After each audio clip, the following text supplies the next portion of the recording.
You'll be bulletproofing your body against the harsh forces of age, and worse.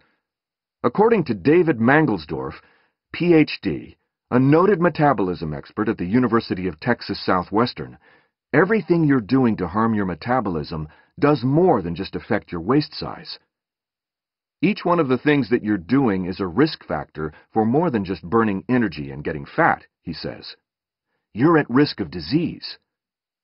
Now, the top scientists, many of whom I've spoken to for this book, haven't discovered a magical switch for your metabolism just yet, but they have indeed begun uncovering more and more about how it works and what it means.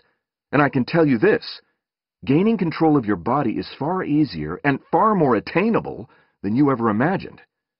Yes, you can be 40 years old and have the metabolism of someone 15 years younger overnight. Okay, 2 weeks. You just need to understand the key drivers and elemental makeup of your inner superpower.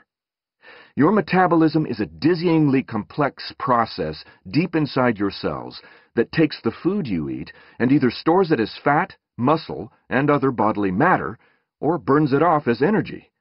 And everything in my plan is designed to get your body doing a lot more burning and a lot less storing. Your superpower needs the right fuel to thrive and needs to be fed properly. Stress and lack of proper sleep are both major metabolism killers. So is that Netflix binge.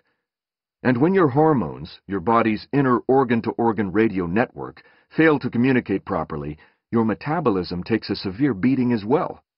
You'll learn about all of these wretched metabolic supervillains in the Super Metabolism Diet, as well as all of the easy ways you can combat them and defeat them head on.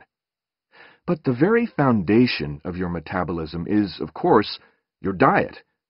If you eat the right foods and choose to embrace the Super Metabolism movement plan, you'll find yourself shedding extra pounds, feeling happier, and bursting with life. The wrong foods? Well, let's just say they're your very own kryptonite. Believe me, I know.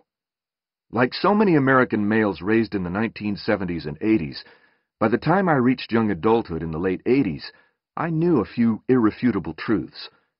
Among them, Michael Jordan was a god, Brooke Shields was a goddess, and fat, of course, was the devil. After all, this was the era in which the food guide pyramid was slapped on elementary school walls in between pictures of George Washington and Harriet Tubman, and it instructed kids to load up on upward of 11 servings of bread and other grains every single day as the very foundation of a healthy diet. High-fat foods, fish, meats, and dairy, were near the top of the pyramid as major no-nos, right beneath cake and Coca-Cola. It's no wonder Americans at the time were watching their waistlines balloon at an extraordinary rate. By 1990, more than 1 in 10 American adults was obese. Don't think for a minute that I'm making light of this. I was among them. In my younger years in Pennsylvania, I was well acquainted with terms like husky, full-bodied, and big-boned. 30 years later, I'll say it in bright, clear language. I was chunky. And I knew as well as anyone what it was like to weigh in on the heavier side of your peer group. When it came to eating, I made every single mistake you could possibly make. My best friends? Yes, there were Bob, Scott, and Dean. But there were also Little Debbie, Baby Ruth, and both Mike and Ike. By the time I was 14 years old, I had packed more than 200 pounds on an otherwise slender 5'10" frame. Like any impressionable kid, I took after my father, who was more than 100 pounds overweight for much of his adult life, and suffered through all of the ailments that plague men who carry the harsh burden of such weight. First, there was the hypertension, then the diabetes. Eventually, there was the heart attack. Often getting out of chairs and climbing the stairs proved to be difficult tasks.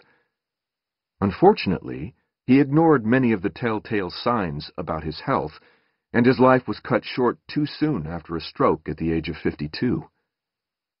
I, on the other hand, chose a different path.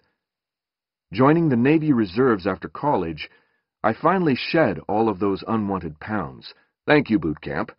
And I went on to a career as the head of men's health, women's health, and prevention For many years,